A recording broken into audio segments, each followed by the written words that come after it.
Bonjour à tous les internautes et à tous les êtres humains dignes de ce nom.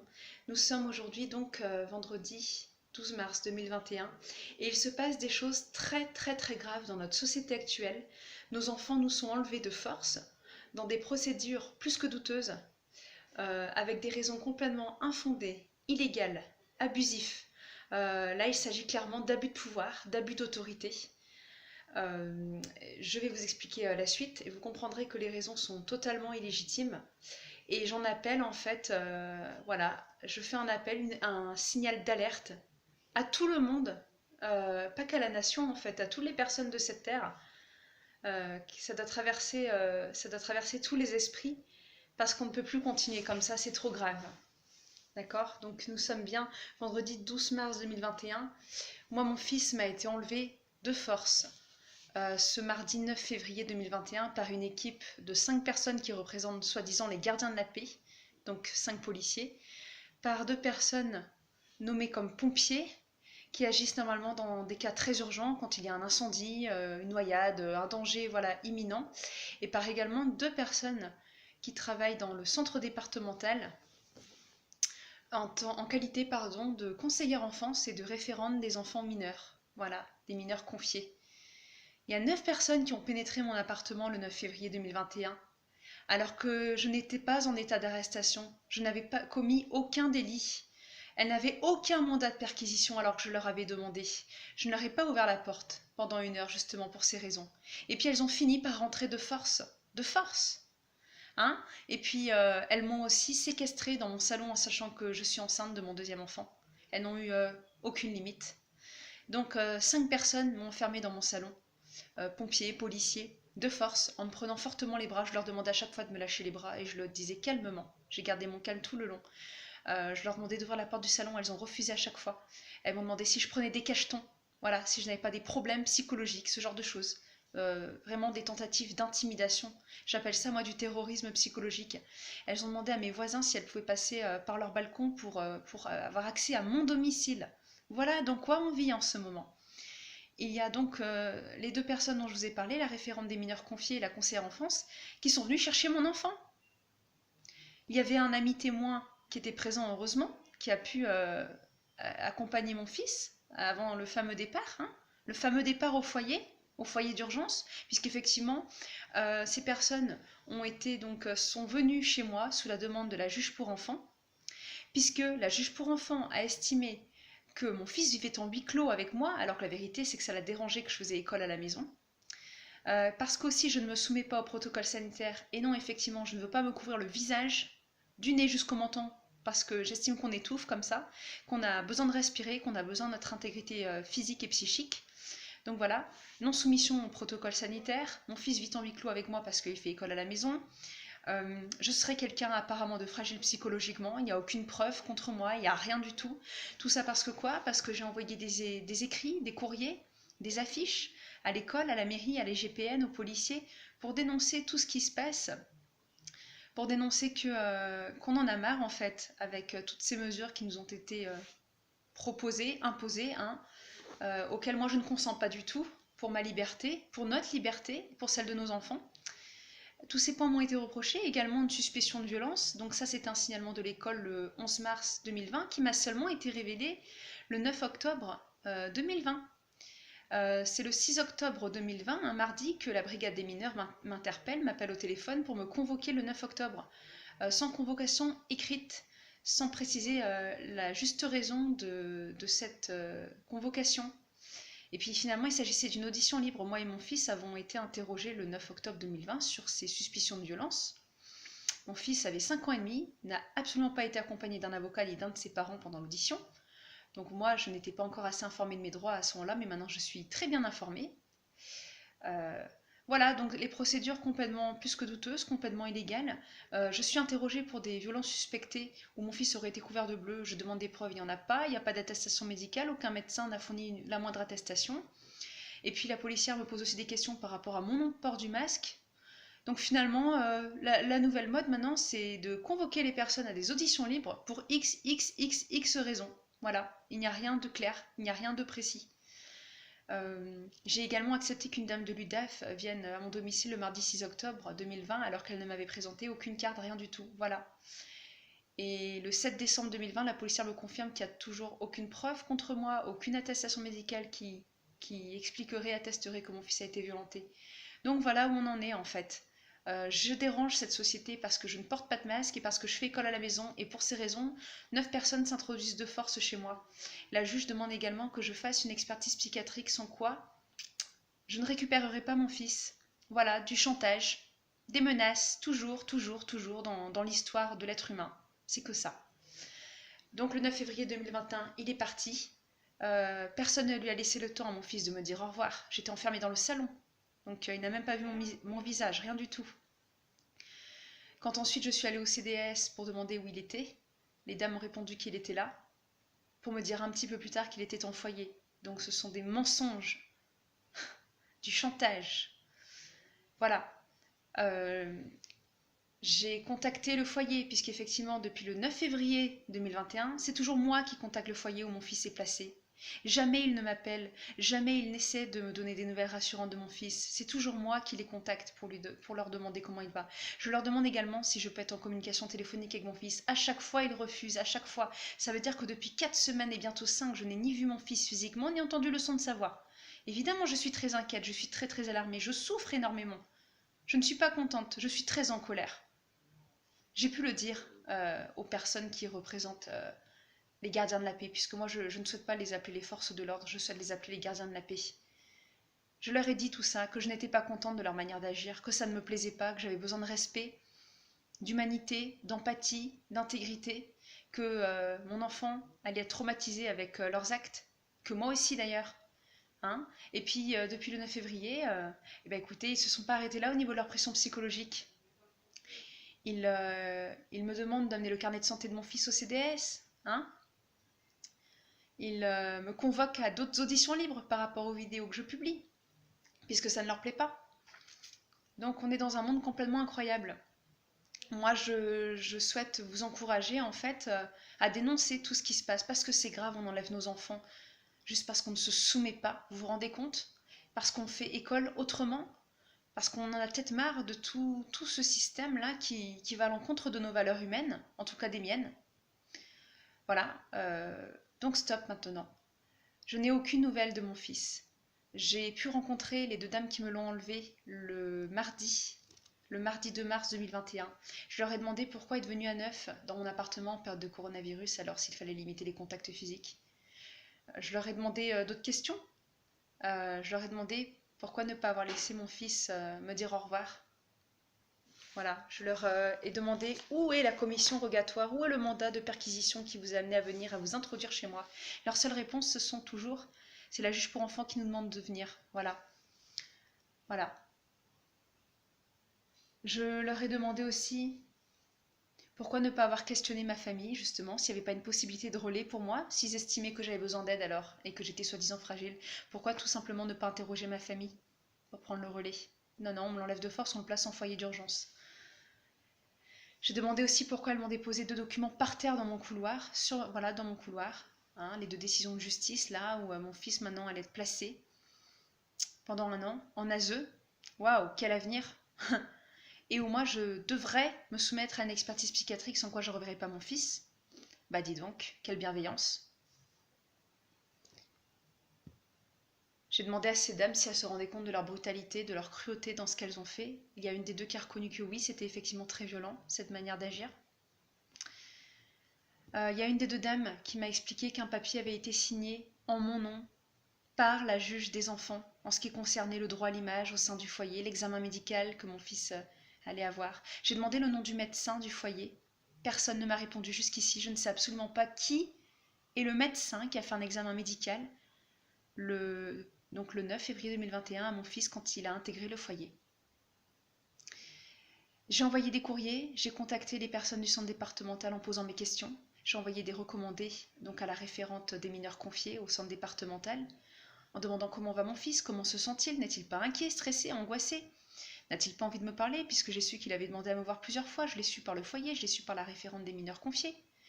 Donc elles savent très bien qu'il demande à me voir. Et non, elles continuent à empêcher ce contact physique ou téléphonique. Voilà. Moi, je suis très mécontente, je trouve ça très grave. Donc, j'ai demandé si mon fils ne faisait pas des cauchemars la nuit. Les personnes du foyer restent très succinctes dans leur réponse en me disant qu'il mange bien, qu'il dort bien, qu'il a son histoire du soir. Waouh, c'est super rassurant pour un parent, vous vous rendez compte depuis 4 semaines de n'avoir ni entendu le son de la voix de son enfant, ni de l'avoir vu physiquement et d'entendre seulement « Ne vous inquiétez pas, il va bien, il dort bien, il mange bien ». Waouh, moi je crois pas que la vie ça se résume à ça, hein. Alors moi je leur explique mon ressenti, je demande leur ressenti à eux et je reste très ferme et je leur dis que c'est moi le parent et que je ne laisserai personne me violer mon autorité parentale. Et que j'ai également écrit à ces personnes au foyer et à la référente des mineurs confiés que je donne mon non-consentement pour le port du masque de mon fils parce qu'il a besoin de respirer, il a besoin de vivre cet enfant. Je donne mon non-consentement à tout ce qui est test PCR, vaccin. Donc moi je n'ai rien contre ces personnes qui veulent faire ces choix-là. Chacun fait comme il le souhaite pour sa santé, évidemment. Ça, je n'ai rien contre. Par contre, je suis très mécontente des médecins qui ne respectent pas leur serment d'Hippocrate, hein, où il est bien stipulé qu'ils ne doivent pas agir sous pression d'un tiers. Donc aujourd'hui, personne n'est capable de me donner le nom d'un médecin. La référente me dit de ne pas m'inquiéter, que c'est moi le parent et que de toute façon c'est une situation temporaire et que le but c'est que mon fils réintègre le plus vite mon domicile. Il y a quand même le chantage de l'expertise psychiatrique et de votre fils doit retourner à l'école impérativement. J'ai des discours totalement contradictoires. Un coup, la référente des mineurs confiés me dit qu'il va revenir à l'école, et puis un coup, le foyer me dit qu'il ne revient pas à l'école. C'est le foyer qui m'apprend que mon fils va ensuite changer de service, et non pas la référente des mineurs confiés. Donc des personnes qui sont nommées en qualité donc, de référente des mineurs confiés, de conseillère enfance dans un but de protection, de sécurité pour nos enfants, ne savent même pas répondre à nos questions sur le suivi médical de notre enfant, sur son accompagnement, etc. Et puis en plus, il y a des papiers qui sont signés derrière notre dos. Donc moi j'ai demandé à avoir la copie de tous ces documents dans ma boîte aux lettres et à demander ma signature et mon consentement et je ne lâcherai rien. Voilà, j'ai la chance aussi d'être entourée par des personnes lucides et bienveillantes sur ce qui se passe, puisque effectivement là encore il y aurait des personnes qui se diraient mais cette mère est folle, c'est elle qui l'a cherché, c'est elle qui ci, c'est elle qui ça, puisqu'il y a des gens qui sont encore très peu lucides sur ce qui nous arrive. Voilà. Euh, je souhaite qu'on se mobilise tous, je souhaite qu'on dénonce tout ce qui se passe. Hein. Les 7500 € que perçoit l'ASE quand ils enlèvent nos enfants, la pression psychologique, le harcèlement pour que le parent craque, pour que le parent devienne fou, pour qu'il finisse par mettre fin à ses jours parce qu'il va sombrer dans le désespoir, dans la mélancolie, dans la tristesse, dans le chagrin, et il y a de quoi avoir du chagrin, et j'en ai aussi d'ailleurs. Je veux dénoncer tout ça, toutes ces personnes qui agissent en groupe pour faire pression, pour faire peur, pour intimider, pour faire du chantage. À l'heure d'aujourd'hui, la référente des mineurs confiés me demande le carnet de santé de mon fils, alors je lui ai répondu qu'elle n'était pas médecin et que d'abord elle allait me donner le contact du médecin et qu'ensuite moi je verrai avec le médecin ce que j'accepte ou ce que je refuse et que je lui ferai formuler des demandes claires et je lui reparlerai de son fameux serment aussi d'Hippocrate qu'il a signé. Alors oui, ça dérange de dénoncer, et alors? On va laisser les choses comme ça? On va laisser nos enfants souffrir et être torturés psychologiquement par toutes ces personnes? Car je leur ai bien dit ce que vous infligez à mon enfant. C'est de la torture psychologique. Un enfant de 6 ans qui n'a pas eu le temps de dire au revoir à sa mère, pas eu le temps de lui parler une seule fois au téléphone depuis 4 semaines, qui est parti sans ses doudous, sans ses affaires personnelles, qui a le honte. Voilà, j'ai pu l'écrire également au délégué du procureur, au centre départemental, à la référente des mineurs confiés, toutes mes interrogations, toutes mes questions, mes refus, mon non-consentement pour. Et je ne lâcherai pas. Je ne lâcherai pas au nom de ma liberté, de mon intégrité, de celle de mon enfant. Il demande à me voir, il a demandé plusieurs fois à me voir. Ces personnes l'empêchent de me voir et l'empêchent de me parler. Elle me dit juste ce serait bien que je leur amène le doudou de mon fils pour qu'il dorme bien, pour qu'il soit rassuré. Et moi je réponds que c'est la voix de sa maman qu'il a besoin d'entendre pour être rassuré.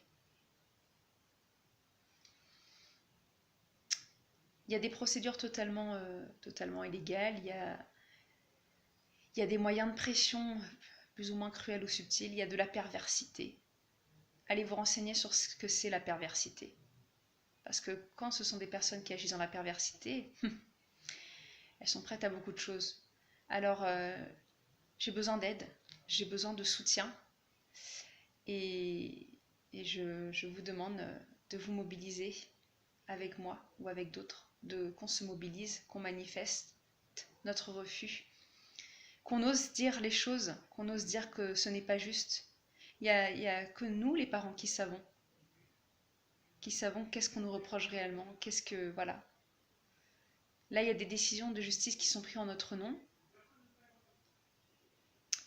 Et du jour au lendemain, des personnes peuvent vous faire passer pour quelqu'un de fou, de fragile, etc. Et cela justifie qu'on vous enlève votre enfant brutalement et qu'on l'arrache des bras de son parent. Alors non, il faut dire non. Je sais qu'il y a beaucoup de personnes qui n'osent pas, qui ont peur de dire les choses. Parce qu'elles se disent sans doute, mais tout un groupe contre moi, c'est moi qui ai un problème. Eh bien non, pourquoi ne pas se dire l'inverse? C'est le groupe qui a un problème, c'est le groupe qui tente toujours de m'intimider, de me menacer. Pourquoi eux ne se remettent pas en question? C'est à eux aussi d'assumer leurs responsabilités. Moi, j'ai rappelé aux gardiens de la paix que leur rôle, c'était de préserver la paix et non pas de venir enlever et massacrer des enfants. Ça s'appelle du massacre humain, ce qui se passe. Il va falloir réagir parce que moi, j'ai bien peur que ça arrive à plein d'autres enfants ensuite. Ces derniers mois, il y a beaucoup d'enfants qui ont été enlevés de force. J'ai de la colère, j'ai du chagrin. Par contre, j'ai aussi de l'énergie. Et je mènerai mon combat jusqu'au bout, avec les valeurs qui me portent jusqu'au bout. Je n'ai aucune confiance en l'école à l'heure d'aujourd'hui. Je n'ai aucune confiance aux personnes qui travaillent dans les services du département. Alors il y a sans doute des personnes compétentes, il y a sans doute quelques personnes bienveillantes, sans doute. Pour le moment, je ne les vois pas. J'ai également une dame que j'ai eue en contact donc, ce lundi 8 mars 2021 du centre départemental, à qui je demande des courriers écrits de l'accompagnement de mon fils en ce qui concerne l'éducation et la santé, et que rien ne se fera sans ma signature, et que c'est moi qui exerce mon autorité parentale, et que je ne laisserai personne me dérober mon rôle. Et elle me répond qu'elle va se fier à l'arbitrage du juge pour enfants. Vous voyez, ils sont capables de tout. Je lui réexplique bien qu'ils n'ont pas intérêt, derrière mon dos, à faire un test PCR à mon enfant, à lui introduire des cotons-tiges dans le nez, parce que c'est un viol psychologique, moi je l'appelle comme ça, même si le mot peut être choc. Et que le masque est une maltraitance physique. Donc après on reproche aux parents d'être violents et en attendant, qu'est-ce qu'on fait aux enfants? On leur couvre la bouche, le nez, le menton et on leur introduit des cotons-tiges dans le nez. Au départ, les personnes des services vous disent ne vous inquiétez pas. Le médecin vous contacte de toute façon ou le foyer vous contacte pour le moindre soin médical. Et puis après, ces personnes vous disent ah, bah c'est la juge pour enfants qui arbitre. Donc vous savez. Ah non, moi il n'y a pas vous savez. Hein. Donc je leur réponds que non. Elles n'ont pas intérêt de le faire. Voilà ce qui se passe aujourd'hui. Et je sais qu'on est nombreux à se mobiliser. Et je sais que ces personnes ont peur de notre liberté d'expression. Je sais que ces personnes sont bien dérangées, bien embêtées, qu'on ose remettre en question leurs agissements, qui perdurent, qui perdurent, qui perdurent. Alors moi, je ne souhaite pas agir dans la violence. Non, d'ailleurs je ne les insulte pas, ce n'est pas le but. Le but n'est pas non plus de les nuire. Par contre, le but est de dénoncer, de leur dire stop. Vous avez torturé nos enfants. Nous, on vous dit stop maintenant et on fera tout pour les récupérer dans les meilleures conditions possibles. Vous imaginez ensuite quand ils rendent l'enfant à leurs parents, dans quel état est l'enfant? Vous vous rendez compte de la dégradation humaine? Est-ce que vous vous rendez compte de ça? Alors n'hésitez pas à partager votre ressenti sur cette vidéo si vous le souhaitez. Je sais que les mots que j'ai employés peuvent alerter, choquer, peut-être déranger, peut-être étonner, mais vous savez, moi je n'ai pas de temps à perdre et je n'ai pas à me justifier. Je veux vous faire prendre conscience que ce qui se passe là est très très grave. Ça suffit les menaces, le chantage. Si tu ne te soumets pas, je vais te faire ci. Si tu ne fais pas ça, je vais te faire ça. J'ai rappelé encore une fois l'expérience de l'américain Stanley Milgram à toutes ces personnes. La soumission à l'autorité, voilà où on en est aujourd'hui. Moi, je ne suis personne pour juger personne, et j'estime que personne n'a à me juger non plus. Personne n'est parfait, heureusement, mais par contre, on peut être solidaire. Voilà. De toute façon, ce sont que les êtres humains dignes de ce nom qui se reconnaîtront dans ce que je dis. Non pas les personnes perverses, mais les êtres humains dignes de ce nom. Je vous encourage à vous affirmer, à mettre vos limites, à écrire des courriers, à poser des questions, à manifester votre refus pour telle chose ou pour telle chose. C'est très important. Parce que ces personnes abusent et vont abuser de plus en plus de nos enfants. Ce sont des proies. Ce sont devenus les proies de la société, nos enfants. Voilà, je vous invite à garder votre calme, puisque là où je suis contente, c'est que j'ai gardé mon calme le jour du départ de mon fils. J'ai gardé mon calme, puisque leur but c'était de me faire craquer, de me rendre folle et de me faire soumettre à une expertise. Je peux que vous souhaiter de respirer, moi, en tout cas d'agir selon vos valeurs, tout simplement, et vos besoins. Chacun agit selon ses convictions, ses besoins. Il y a des personnes effectivement qui ont beaucoup besoin de sécurité en ce moment. Et il y a d'autres personnes qui ont besoin, avant tout, de respirer, de vivre, de liberté, d'humanité. On nous écrit tout le temps liberté, égalité, fraternité. Je me demande où s'est passé tout ça. Voilà. N'hésitez pas à dire ce qui vous met en colère dans tout ce qui se passe. N'hésitez pas. Ce n'est pas à nous d'avoir peur, ça suffit maintenant. L'abus de pouvoir, il est plus que temps de le dénoncer. Et n'hésitez pas à consulter la loi du 11 octobre 2010 sur la République qui se vit à visage découvert. Voilà. Moi, je vous souhaite une très bonne journée.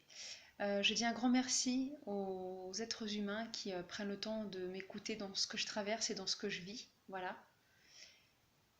Écoutez-vous, parce que dans ces moments-là, il y a beaucoup de personnes qui vous donnent plein de conseils que vous n'avez pas demandé ni sollicité. Écoutez simplement votre propre intuition. Voilà. Non, un parent n'a pas à se soumettre à une expertise psychiatrique parce que la justice a jugé juste que le parent le fasse. Non. C'est vrai qu'il y a le choix d'aller voir un psychiatre et puis de faire un petit papier pour dire je vais bien, tout va bien, regardez. Mais pourquoi se justifier encore? Voilà. J'ai eu l'occasion aussi d'écrire un courrier à l'école, d'exprimer tout ça. Bon courage à vous, je vous souhaite une très belle journée et faites passer les messages si vous vous sentez concerné aussi par rapport à votre famille, à vos enfants. Si vous avez peur que vos enfants vous soient enlevés, regardez, il y a des parents qui agissent. Voilà. Bonne journée et je vous embrasse.